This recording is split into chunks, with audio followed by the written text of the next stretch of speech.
Good evening, everyone. I would like to thank God for giving me this opportunity to speak this evening. Also, I would like to thank Joseph for that lovely introduction, even though I couldn't hear it. Um, so, before anything, today I have the privilege of talking about the life of John Newton, the person who inspired many Christians throughout many years. Um, he is known for writing one of the most famous and beautiful hymns, known as the Amazing Grace. This hymn was has been sung all across the globe in many different churches. It has been translated into hundreds of different languages, and it has brought comfort and hope to many people in this world. However, not many people know about the man who wrote these words. Uh, John Newton, before even he wrote Amazing Grace, he before even he became a minister and that became the servant of God, he used to live in a life of sin and pride and rebellion. He was part of one of the darkest and most painful chapters of the human history. He used to help transport slaves across the Atlantic Ocean. Uh, no one could have ever imagined that such a man could become servant of God and write one of the greatest hymns that was ever written. However, that is exactly what happened. Um, Today, I would like to take you through his journey and the lessons that we can learn from his life. Uh, John Newton was born on 24th July 1725 in Wapping, London. His father was a merchant sea captain, and his mother was a deeply devoted Christian. She spent most of her life teaching John how to read the Bible, different stories from the Bible, how to pray, and different Christian virtues. She dreamed that her son would one day grow up and become a minister and serve the Lord. However, when John was only 7 years old, unfortunately, his mother died due to tuberculosis. After her death, John's father remarried and then he continued working at the sea. Since he spent most of his time sailing, John had very little parental guidance. And then at the age of 11, John joined his father on the sea. Instead of spending his teenage years or his childhood in schools or in classrooms like most children, he spent it crossing these dangerous oceans. So these rough environments and all these tough conditions, they deeply impacted John Newton's life. Life on the sea was extremely difficult in the 18th century. Um, there was no engines, there were no weather forecast, there were um, so many different difficulties. These sailors, they had to stay months away from their friends and their families. There was shortage of food. There were so many diseases, and in such conditions, John's life was deeply impacted. He became rebellious. He started using foul language. He refused the authority of other people. He started living a very reckless life. Later in his life, he admitted that he simply wasn't satisfied by living in a sinful life by himself. Hence, he encouraged other people to live in that same sin. He influenced other people to do the same things that he was doing. Um, Soon later, John was forced to join the British Royal Navy. He absolutely hated the military discipline. He hated the military life. He hated it so much that he wanted to escape by deserting them. Unfortunately, he was caught, and then later, as punishment, he was publicly whipped in front of hundreds of sailors, approximately 200 or 300 sailors. Can you imagine that kind of humiliation? Like, it completely damaged his reputation, it completely damaged his pride. One might think that such kind of experience can change people's life completely. But surprisingly, it did not change John at all. He continued to make the same poor decisions. He continued to live in that same kind of sinful life. After leaving the Navy, he joined a ship that traveled to the west coast of Africa. Unfortunately, there he was abandoned and then he ended up under the control of a slave trader and his wife. There he was treated harshly. He was given very little food, he was given very little water. He was forced to work for many, many hours and then he was humiliated every single day. Can you imagine a future slave trader living the life of a slave himself? Thankfully, after several months, he was rescued by a ship that was sent by his father.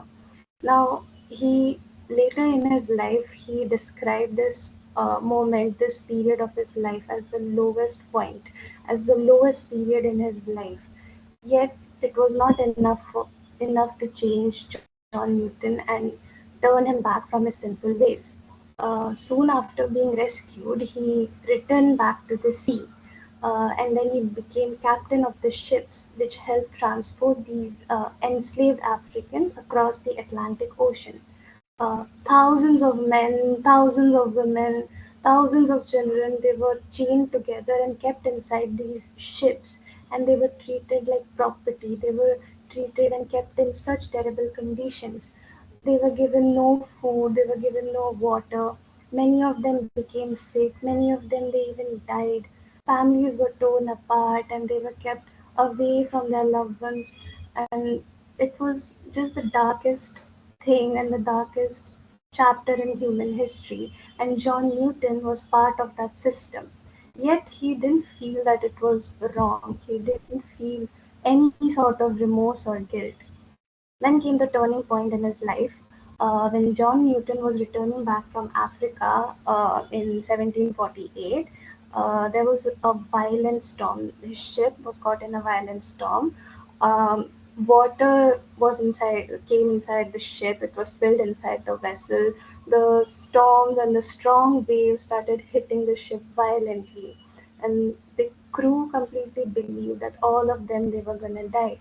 As a matter of fact, one of the sailors who stood next to John Newton, he fell into the sea and he died instantly. And they were not even able to recover his body. His body completely disappeared. Newton, as the captain of the ship, tried his best to keep the ship afloat. He worked hard for several hours to pump out the water out of the ship. He did everything that he could, but at the end he realized there's nothing else that he can do, and he is about to die. And at that point, after many years, it was the first time that John Newton cried out to the Lord. He started praying sincerely. He cried out, saying, Lord, have mercy on us, have mercy upon me, have mercy upon my crew. And then God listened to his prayers. The storm passed and the ship finally survived. This was the point in his life. John felt that God has spared my life. This was the point that led to the beginning of his spiritual awakening. This led to his transformation and his change slowly, little by little, and gradually. He started reading the Bible again seriously. He started praying. He left the slave trade completely. He started growing in his faith stronger every day, little by little. After leaving the slave trade, he married the woman that he had been in love with for a long time, that is Mary Catlin. He then later studied theology and then became a minister eventually in 1764. He then served as a pastor in a village in England. And even as a pastor, he did not forget about his past. He openly shared his stories, he openly shared about his sins.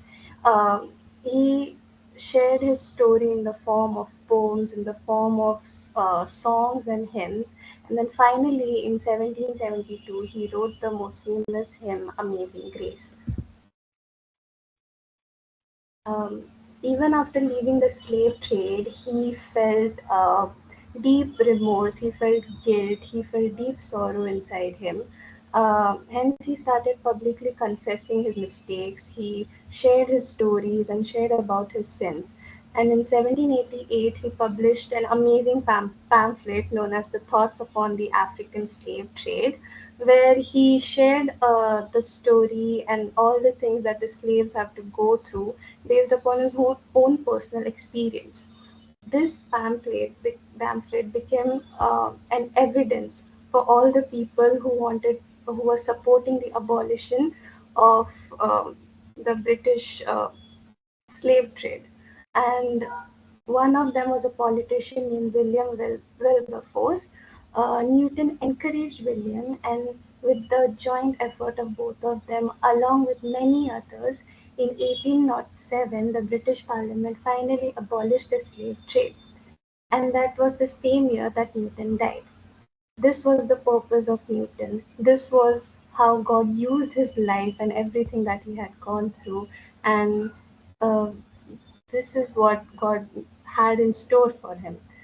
His life is very inspiring, and his story is not just an historical event.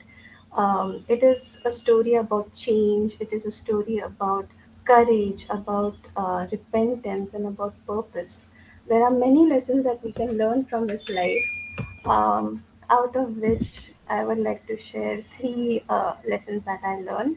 Lesson number one, no one is beyond God's grace. When we look at his past, there is nothing admirable about it. He was rebellious, he was disobedient, and he was deeply involved in the slave trade. He not only made a poor decisions, but he was involved in things that caused unimaginable pain and suffering to innocent people. But God did not forsake him. Uh, this is what is so great about God's grace. He It is not something that we can earn by our behavior, our perfect behavior, or a good deeds that we do. It is something that God offers us freely and willingly. It is a gift from God. And Bible says in Second Corinthians chapter 5 verse 17, therefore if anyone is in Christ, he is a new creation. The old has gone, the new has come. John Newton's life reminds us that God's grace is greater than our sins or any of our greatest failures. Notice how it says anyone in this verse, not just the good people, not just the religious or the righteous or the perfect people. Any one of us can be saved, and through the grace of God. Lesson number two is true repentance produces change. After the storm, John Newton did not change into a perfect person overnight. His change occurred over the years. He became transformed over many years. However, after that storm, one thing was certain. It was his direction. His direction had changed. He started reading the Bible. He started reading the Bible. He started praying earnestly. He became a minister. He left the slave trade. And then, years after, he spoke about the very system that he once supported. This is true repentance. Repentance isn't just simply feeling guilty, it is allowing God to change the way we think, change the way we speak, and the way we live. The Bible says in First John chapter 1 verse 9, if we confess our sin, he is faithful and just and will forgive us our sins and purify us from all our forgiveness. God not just forgives our sins, he purifies us, and he changes us from the inside out. Lesson number three, this is something that I find most encouraging. Uh, Transformation takes time. Uh, John Newton's transformation happened over many years. God patiently worked in his heart and in his life. Uh, Slowly, little by little, he started seeing people differently. He changed his personality, he changed his priority, and his character started to become more Christ-like. this is encouraging because we live in a world where we expect everything instantly. We want instant healing, we want instant success, we want instant maturity, instant spiritual growth. However, that is not how God works, right? The Bible says in Philippians chapter 1, verse 6, being confident of this, that he who began a good work in you will carry it on to the completion until the day of Jesus Christ. God is still writing a story, and slowly, little by little, day by day. So, as I conclude, John Newton never claimed to be a perfect man. He simply acknowledged the fact that God changed him and changed his life. So, let us remember that as young people, we are sometimes filled with guilt, we are sometimes filled with regret due to our own mistakes. We sometimes think that we have disappointed God many times, or we sometimes think that He does not want to use us anymore. But that isn't true, right? Through the blood of Jesus, we have a connection with God. We can call Him Father. We have access to His grace. So, like John Newton, I hope that we allow God to lead us to true repentance and help Him transform. And God's grace can transform our life and change us completely.